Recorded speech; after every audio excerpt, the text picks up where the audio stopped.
Good morning, comrades. It is. Oh, my camera's not on. Let me put my camera on. It is a beautiful Tuesday morning. Cardcasting to you live from New Orleans, Louisiana. This is Good Morning, Comrade. What's going on? There I am. Hey, what's going on? What's going on? We got Jenny in the chat. We got G Wolf in the chat. Hell yeah. How we doing? How we doing today? How we doing today? What is up, folks? You went to bed before 10 last night? What? You weren't up all night playing video games? What's wrong with you? There I am. Hey. Hey. What's up with y'all? I'm doing all right. I'm doing good. Happy Tuesday. Good Tuesday. Got my Cofafe ready. Delicious. Delicious. Delicious. So what's going on? What's going on, folks? How we doing? What we up to? Oh, just having a wild time. Good old time. I'm playing Grand Theft Auto 5 lately. I don't know. It's an older game, but never really played it until just recently. It's pretty fun. Very addictive, and it's been keeping me up late at night because I'm a god dang idiot and forget that I have a morning radio show slash YouTube show to do. So I'm a little wiped, but that's okay. We can make it work. We will make it work. We can get through this, but we can do it together, folks. Oh God, that Chauvin, the Derek Chauvin case wraps up. They had the final arguments. I guess the jury's out now. They should hopefully have a verdict by today. You haven't played GTA 5, but your queue is so long you get to it someday. Yeah, it's only been like 7 years. Like it's only like a 7 or 8 year old game. I mean, that's pretty current for me. I don't know about other people. But I gotta tell you, it's like I tried playing one of the older ones, like Grand Theft Auto San Andreas for the first time in a really long time, and those games are like the controls are just like so outdated and not intuitive. Nobody cares. Nobody cares. I can't hang like with the old games anymore, and new games are way easier than old games. I guess because games need to appeal to a broader audience or something. I don't know. I don't know. Think about this a lot, but I'm just a weirdo when it comes to that kind of stuff. I don't know. So what's going on, y'all? Yeah, Derek Chauvin case. I don't know how much of that you watch, but there was a very strange moment that I saw yesterday. If I could find the bit from there.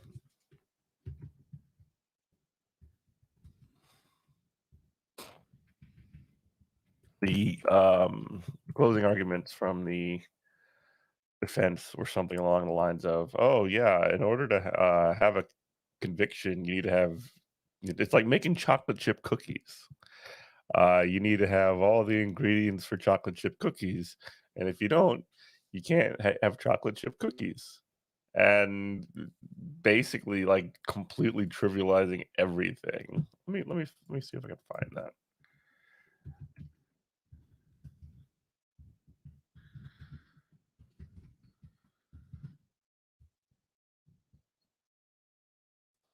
Yeah, closing argument focused on reasonable doubt in a closing argument that compares the murder case to baking chocolate chip cookies. I mean, like, I haven't been covering the Chauvin case because it's been like such a last game you played is FIFA 99. Oh my gosh. A lot of Saints Row. I never played the Saints Row games. Played a game between 2001, 2020. So all AAA games are new to me. Yeah. Yeah. Here is what I'm talking about.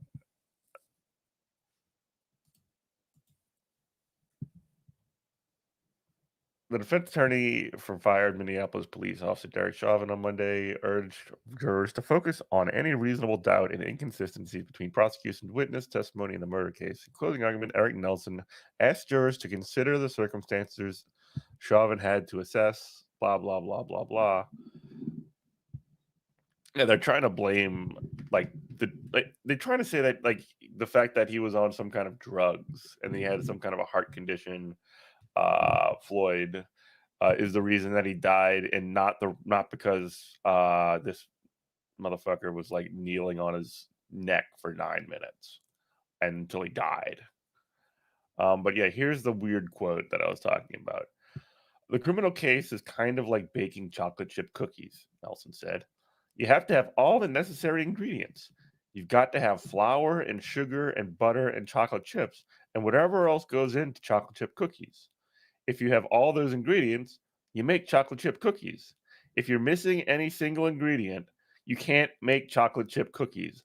What the fuck is this guy doing? Like, is this guy throwing? Because, I mean, like, we talked about this with Robert on last week's show. He says that they actually might be throwing, because so much of this like intensity of anti-cop sentiment is dialing up right now because cops are murdering people, so many people, like almost exclusive, well, not almost exclusively, but like definitely in the highest number and profile, like black people, but and sort of if they have the one conviction of Derek Chauvin, they think that all the sins will be forgiven for cops. And if that's the case, I mean, excuse me, if that's the case, and this is kind of an obvious throw. I mean, it doesn't. I don't know if this is a throw. He might walk even on this like bullshit defense. Yeah, yeah, and there was a lot of like victim blaming throughout the entire thing. A lot of that, a lot of defense. Yeah, yeah. You have to have a folky metaphor once a trial to be a lawyer. God, what a nightmare. But chocolate chip cookies? I mean, that's pretty trivializing when a man like literally was murdered by police for like with his knee on his neck for 9 minutes. The outcome is what really matters, and trials are stressful. Yeah, trials are stressful. I haven't followed it too much, but I've been kind of getting some of the blow by blow. I just thought that this part stood out like really, really sharply. The defense were giving a very strong Trump vibe. Yeah, I don't know whether y'all felt the same. Yeah, no, he has that exact same like energy as that weird, creepy dude from the Trump defense. They were feeling pretty good after day 2 guy. Yeah, I know who you're talking about. God, oh, I don't know. It's a nightmare. It's gonna be it's horrible. Good coffee. Horrible, folks. Bad time. Bad news. Is there any good news? Oh,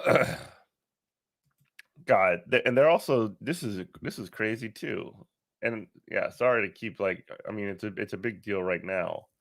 So we should I mean at least talk about it a little bit. The judge in the Chauvin case says that Maxine Waters' comments maybe during the course of this trial, I've received literally thousands and thousands and thousands of emails. So much so that I don't even look at that particular email anymore. So, but my phone gives me alerts on things that just happened. I mean, you can't avoid it. And it is so pervasive that it is, I just don't know how this jury, it can really. So, all right, we're going to get into what she said in just a minute. But this guy is essentially complaining that we live in 2021 and information flies around really quickly, and you can't isolate information from a jury the way that you used to be able to do when the idea of juries in America were created. Because one of the things that you do with juries is you kind of sequester them and you make sure that they're not like influenced by modern information, like news of the day type stuff. Which it's really a lot more difficult to do. And he's basically whining about the fact that we live in 2021.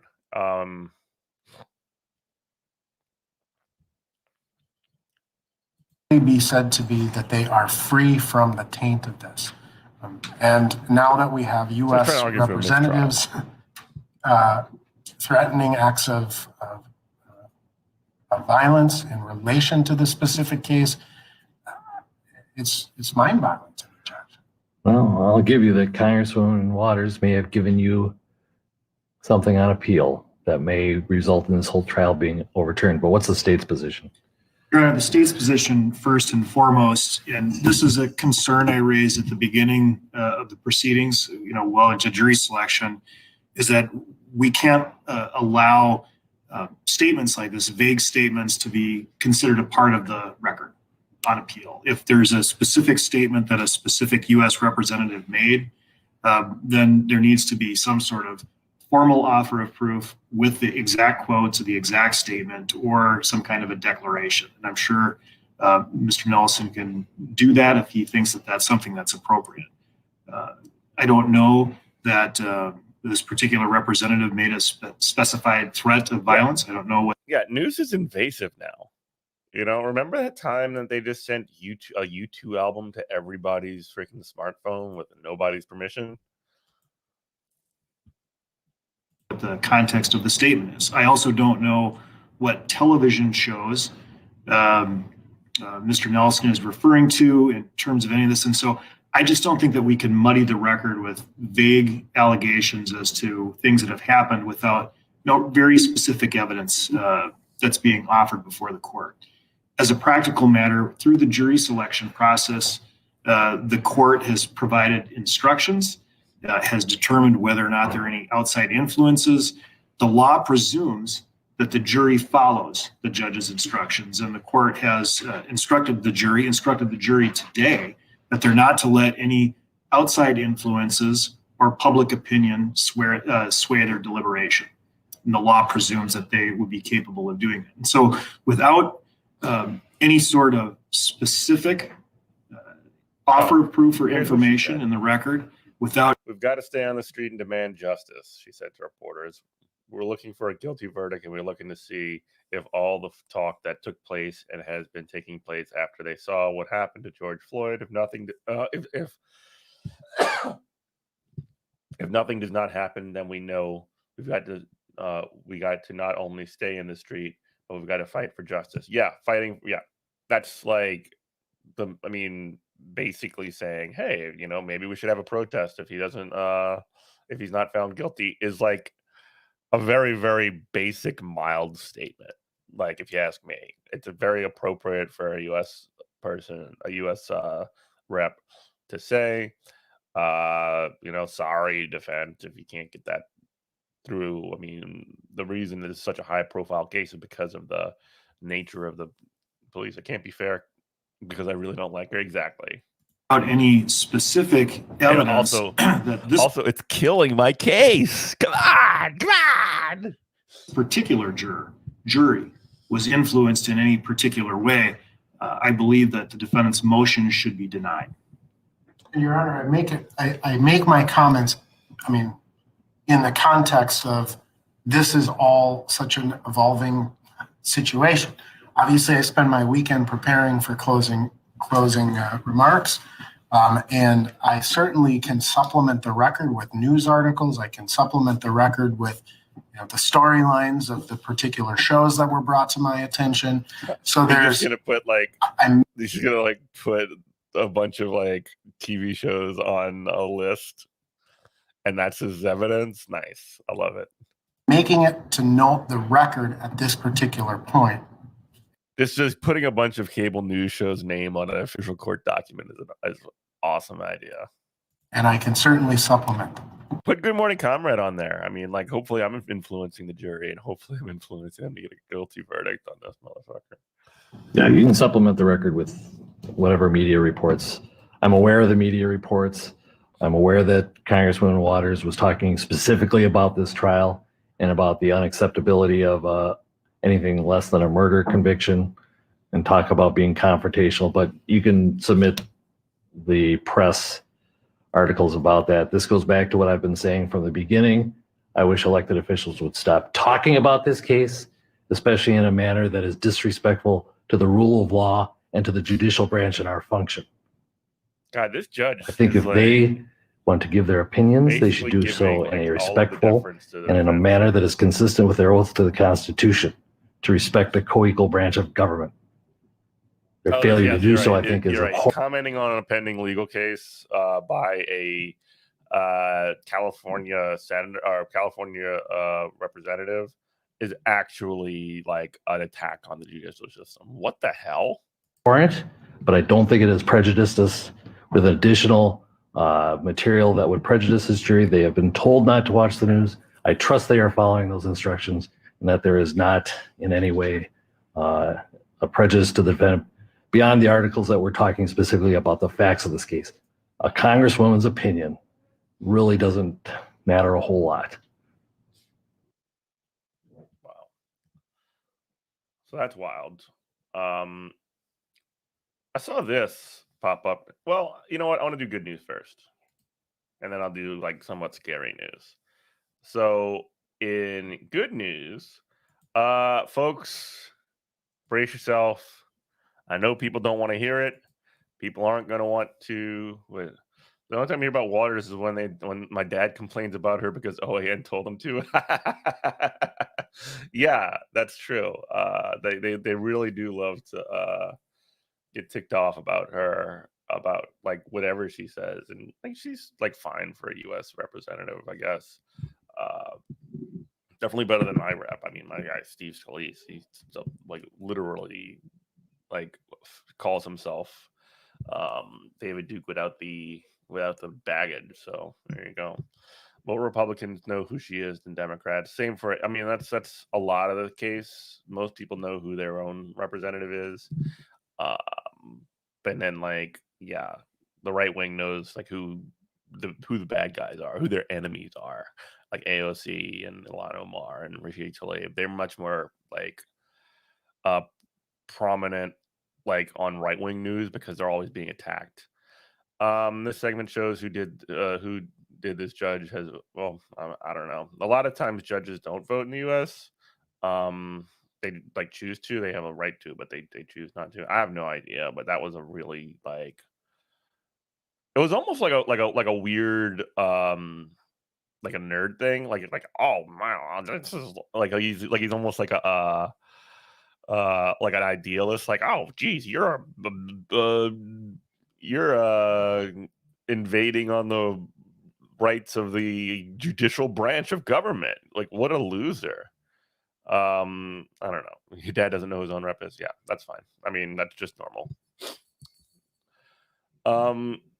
Folks, I've taken the Manchin pill, folks. Joe Manchin is good, at least for a minute.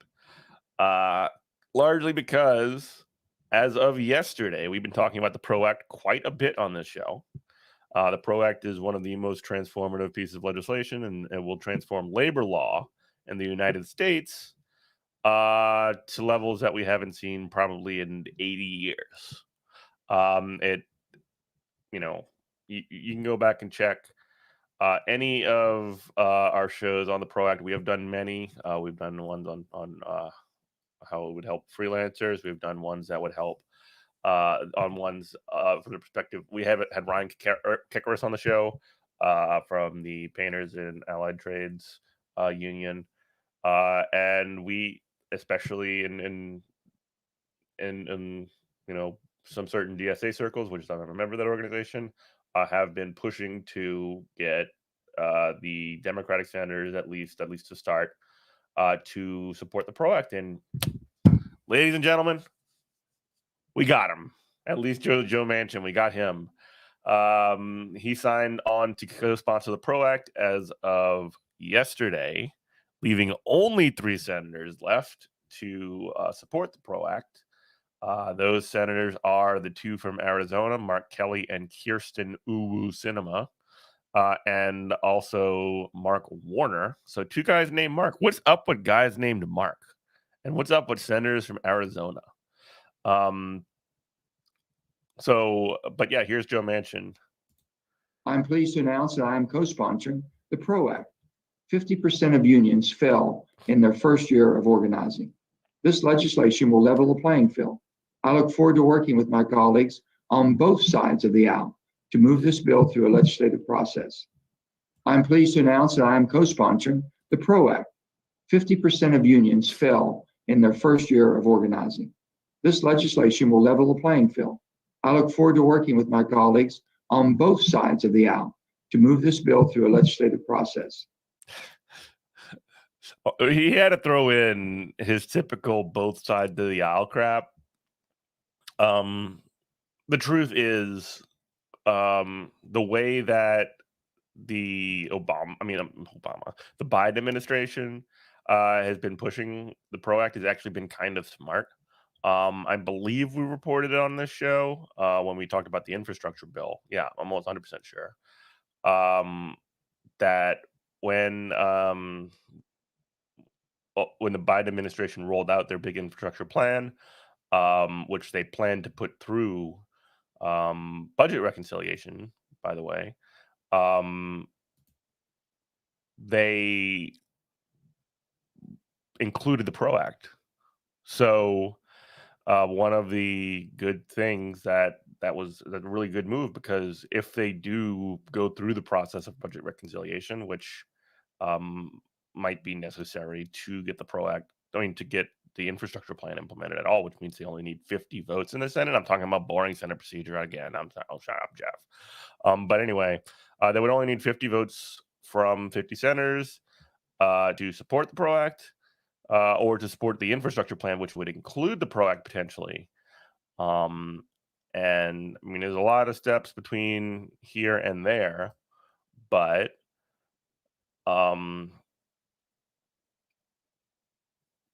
this is a good development. And the pressure, honking the DSA horn again one quick time. DSA has made over 500,000 calls to voters in the states of it was originally in the states of Maine, West Virginia, Arizona, Virginia. Now it's only in Arizona and Virginia. So the numbers we're getting close, and there's a couple paths for this to get through. My sort of way of seeing this is the most likely path to come forward is through budget reconciliation. But also there's another crack at the crack at it when the Senate. Well, sorry, let me reset. Chuck Schumer, the Democratic leader, the majority leader in the Senate, has also said that he would take a vote on the PRO Act as soon as they got to 50 votes. Now, my suspicion in that situation, I think it's a pretty safe bet, is that the filibuster the Republicans are gonna filibuster it immediately. But the other path to making that happen is if the Democrats do filibuster reform in some kind of way. They can make it for specific things, or they can, in my opinion, just blow up the filibuster. Which, the filibuster just is the most anti-democratic part of an anti-democratic institution, which is the Senate, which means you need 60 votes and 100%, you need 60% to even proceed with a vote. So basically that's a rail where people just often so all the time just stop stuff. So this is good news. It doesn't mean the PRO Act passes, but this is great. Hope everything works out with the emergency Ginny. But yeah, that's good news. So PROACT, folks, it's one step closer to being reality. And one more thing on the PROACT. I know I talked about the PROACT a lot. However, I will say that if that thing does get passed, I don't want to like oversell the effects of it. Like, it definitely does need to get passed. It definitely is something that would make it easier for people on their jobs to organize unions. It would actually penalize bosses for union busting, et cetera, et cetera, et cetera. It's not going to fix the absolute shit show that is U.S. labor law. It's just going to like make it like less shitty, which is absolutely necessary. But it's not going to solve all of our woes. And like all of a sudden, unions will be like as powerful as they were, in the 1950s or whatever. That's not where we're at. Or the 1930s for that matter. We're not there. However, we won't be there even with this PROACT, but it will be a step in the right direction. All right, folks, that's it for that. I wanted to, I'm looking at chat, and yeah, Jenny's got an emergency. Hope everything's okay. With a filibuster intact, it's gonna be hard to pass unless it's done reconciliation. Yeah, that's why they gotta get rid of it. Yeah, just get mustard on the shit sandwich. Yeah, that's true. Hey, I mean, you got to win. You got to fight and win. But I mean, like one of the things that I constantly sort of think about is that like once we start getting people in the practice of fighting for things, then excuse me, we can start to build processes by which we can like more regularly do that, and we can like identify. It's just, it's going to sound maybe a little bit boring, but like getting people to in the practice of organizing and actively engaging in specific things like this, like the PROACT campaign, is something that can replicate if we can keep people plugged in.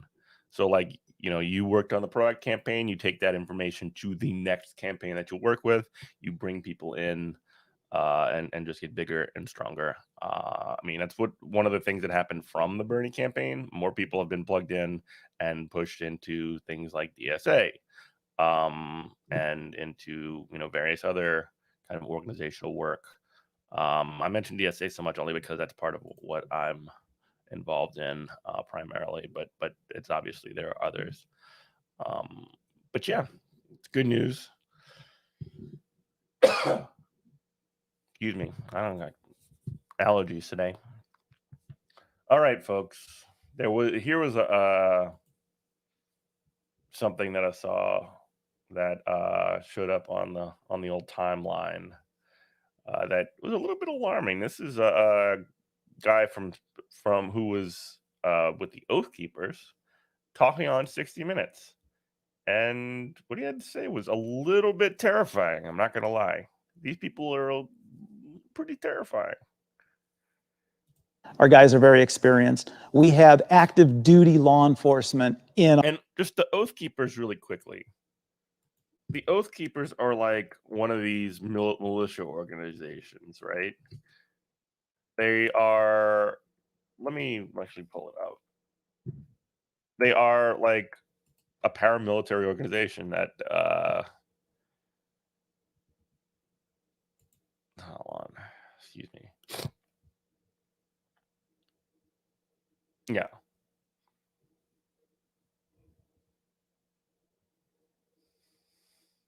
I just don't want to get my facts like wrong on what they are. They have been involved in the Capitol riots. They were involved in if you remember, their far right militia group, involved in the Capitol riot, involved in if you remember Charlottesville, and a couple other things that like the Proud Boys and Oath Keepers and all these other groups. But here's I think his name's Jim Arroyo. I have an article as well to sort of read on with this, but here's a comment that he made on 60 Minutes. Our guys are very experienced. We have active duty law enforcement in our organization that are helping to train us. We can blend in with our law enforcement. In fact, in a lot of cases, our training is much more advanced because of our military backgrounds. There's nothing I love more than my AR-15 and my chainsaw, and I don't know which one I like more. Jim Arroyo invited us to a meeting to see for ourselves. The crowd, mostly retirees, meet twice a month. Feel how warm that is?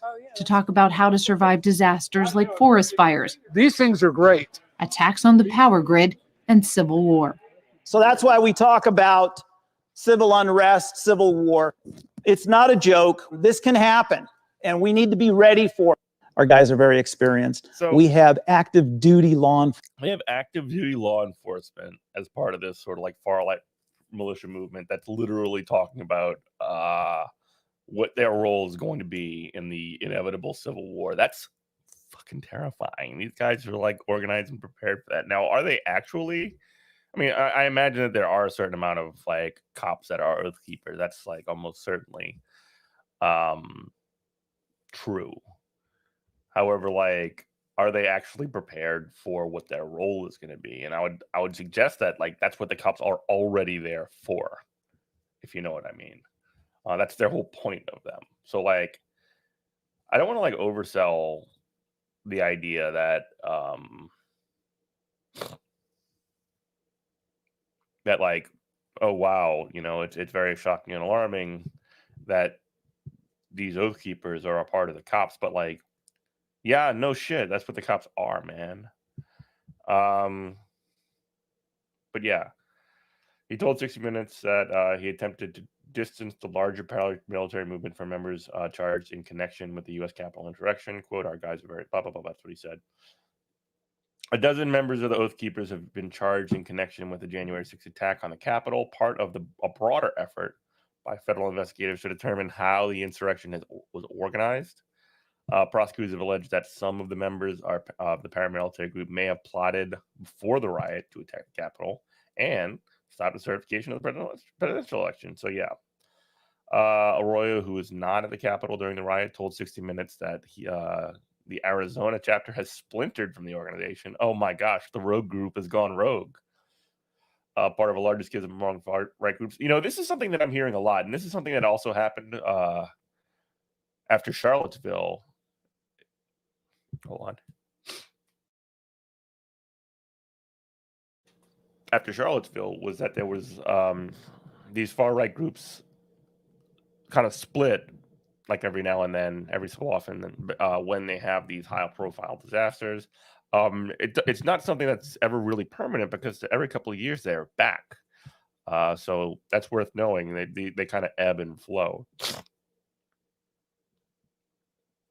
Quote, wait, hold on. He didn't condone the violence during the attack. He distanced himself from Stuart Rhodes, the founder of the Oath Keepers, as well as other members who have been charged as part of a conspiracy case linked to the insurrection. Rhodes himself has not been charged with any wrongdoing, but federal prosecutors said to be targeting him. Quote, this is from Arroyo. I want to congratulate Stuart Rhodes and his 10 militia buddies for winning first place in the ultimate dumbass contest, because that's what it was. Arroyo told 60 Minutes. That goes against everything we've ever taught, everything we believe in. So he's just basically throwing that guy under the bus. One guy pled guilty last week for his role in insurrection. Huh. Wild. Yeah. You know what? You have an AR, you know, talk about all the time, nor do you love it. Oh, and whatever, you got an AR. That's, you know, there's a lot of, I don't know, when it comes to gun stuff, like, I don't love guns. I'm not gonna lie, but like, I don't, maybe I'm just like a gun pessimist. I don't see a solution to guns, any actual solution to guns, that is, not going to like further criminalize people. Yeah, I guess I'm a gun pessimist. But like, I don't know.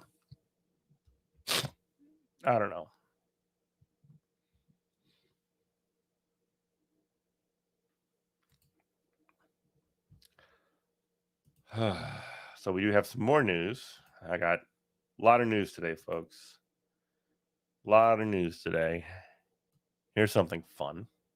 So we talked yesterday about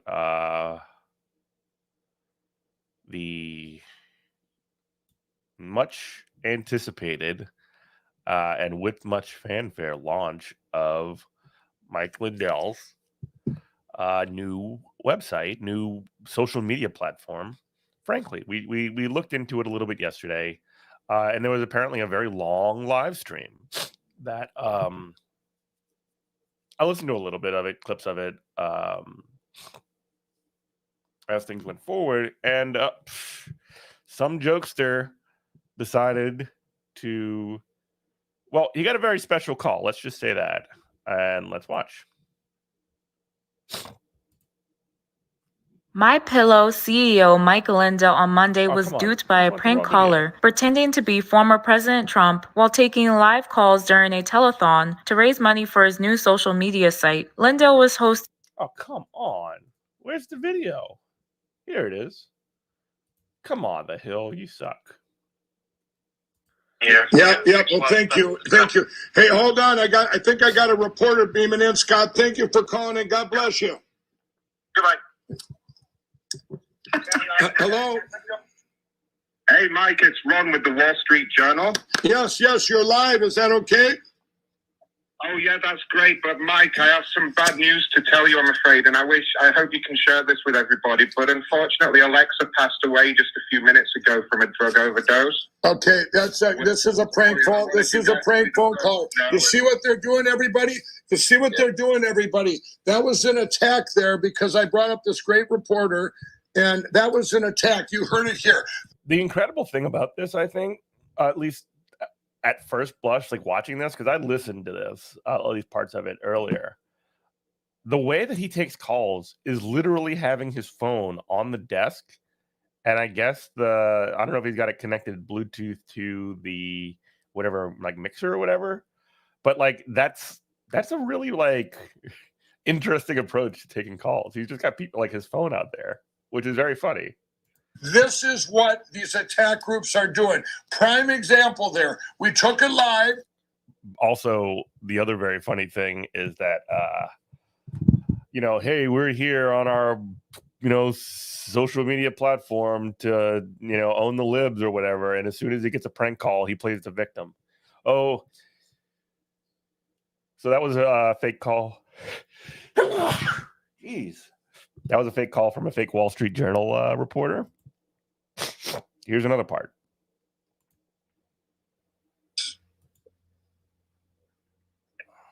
Yes, sir. Breaking news here with a guest. Hello? Hello, yes, I have Mr. Trump on standby. Are you ready? Yes. I got him just like hanging Go ahead, over sir. something like that. Hello, everyone. We have the president here, our real president, everyone. Hello, Mr. President. MacronShow.com, bitches. Okay. All right. I Sorry, guess that folks. wasn't. I guess. On standby. Are you ready? Yes.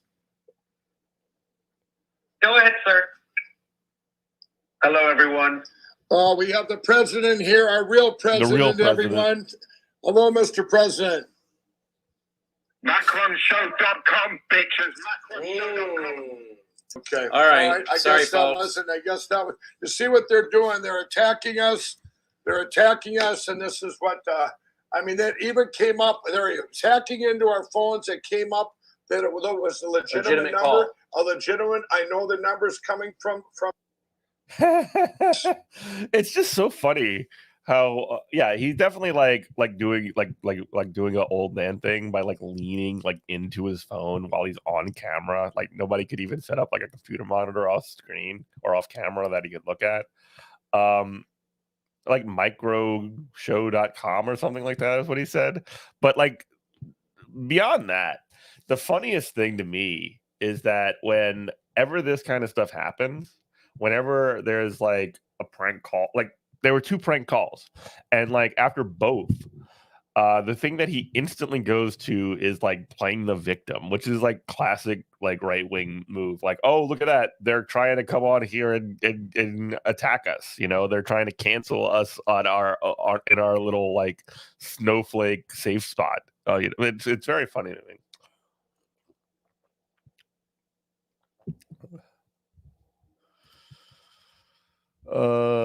You see what they're doing? They're attacking us. Yeah, so my pillow guy not having a great start to his new website. Yeah, dude's being sued. I figured we could wrap up. Oh my god. Allergies are killing me today, folks. Can barely breathe.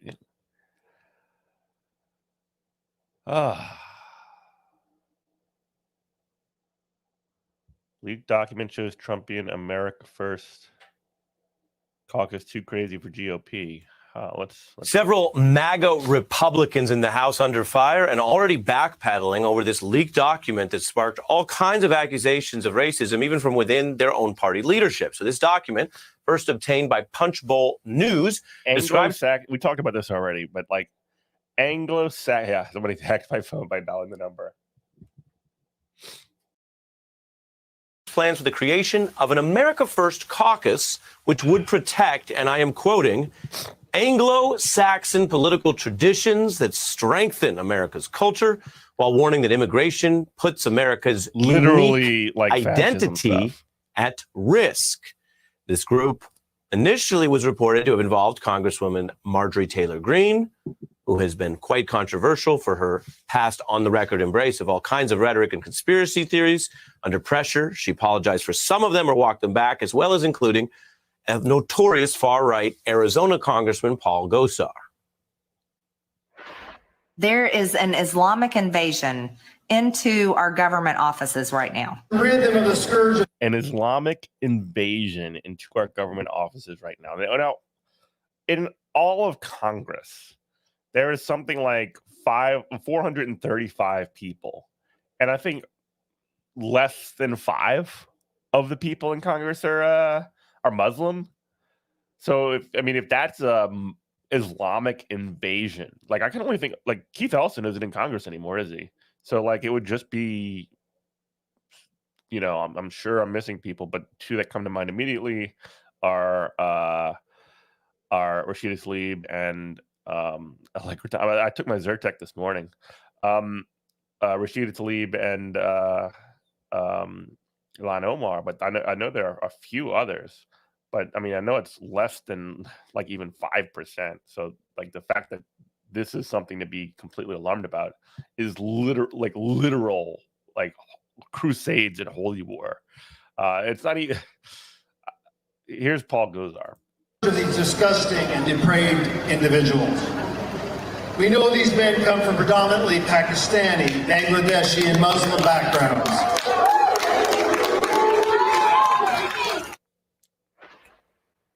Now, this story, the idea of rallying around this identity stuff, has been moving quickly because Greene's office initially discussed the idea that this so-called Anglo-Saxon caucus would be announced very soon.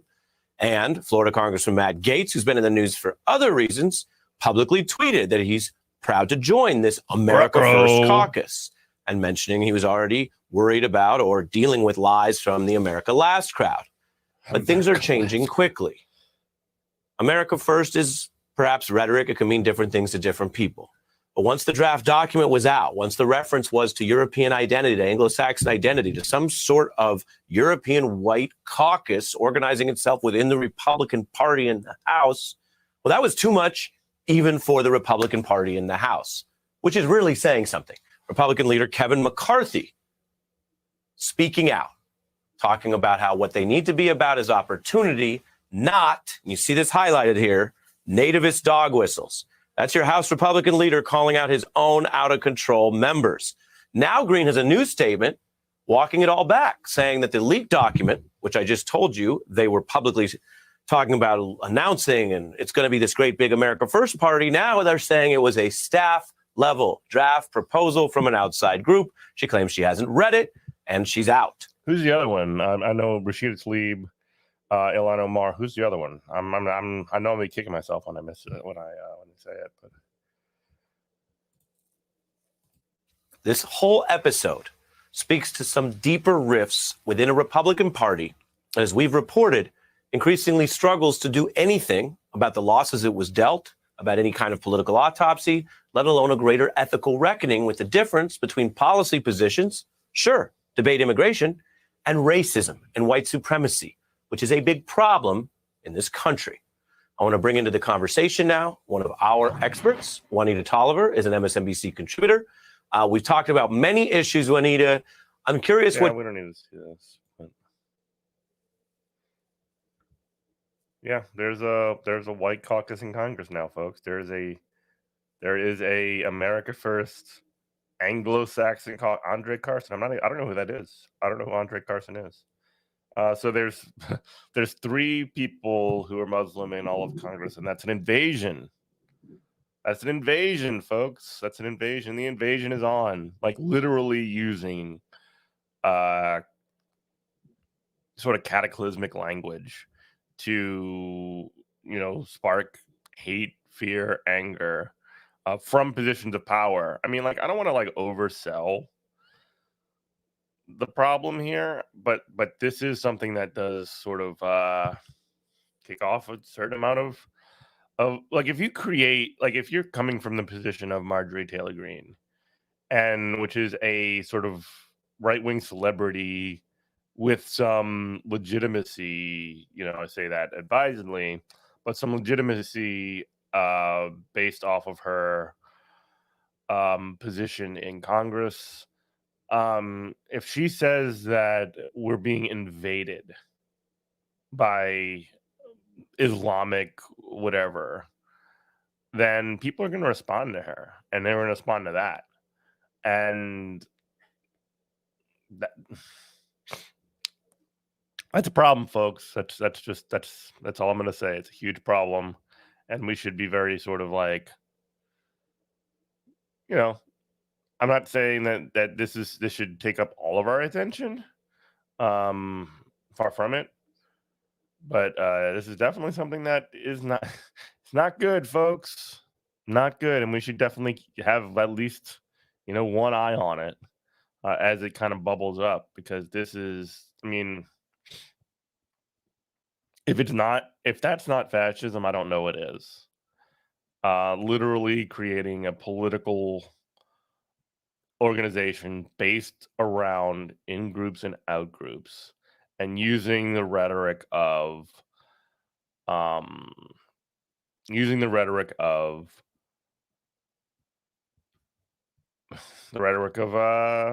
invasion and protecting the homeland and all these other things. Like, that's pretty goddamn, that's pretty goddamn close to fascist, if it's not fascist. And like, yeah, not good. Well, anyway, I think we're gonna go ahead and wrap it up here.